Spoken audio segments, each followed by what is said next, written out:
ನಮಸ್ಕಾರ ಎಲ್ಲರಿಗೂ.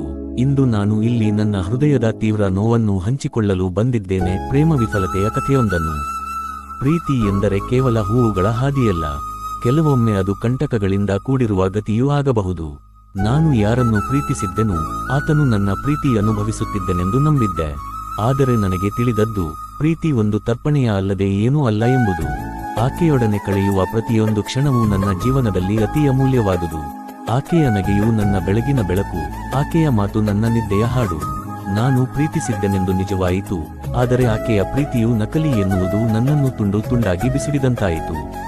ಆಕೆಯ ನಿರ್ಲಕ್ಷ್ಯ, ಆಕೆಯ ದೂರವಿರುವ ನೋಟಗಳು ನನ್ನ ಅಂತರಾಳವನ್ನು ಜಖಂ ಮಾಡಿದವು. ನಾನು ಹೃದಯಪೂರ್ವಕವಾಗಿ ನಂಬಿದ್ದೆ, ಪ್ರೀತಿ ಎಂದರೆ ಪರಸ್ಪರ ನಂಬಿಕೆ, ಬದ್ಧತೆ ಹಾಗೂ ತ್ಯಾಗ.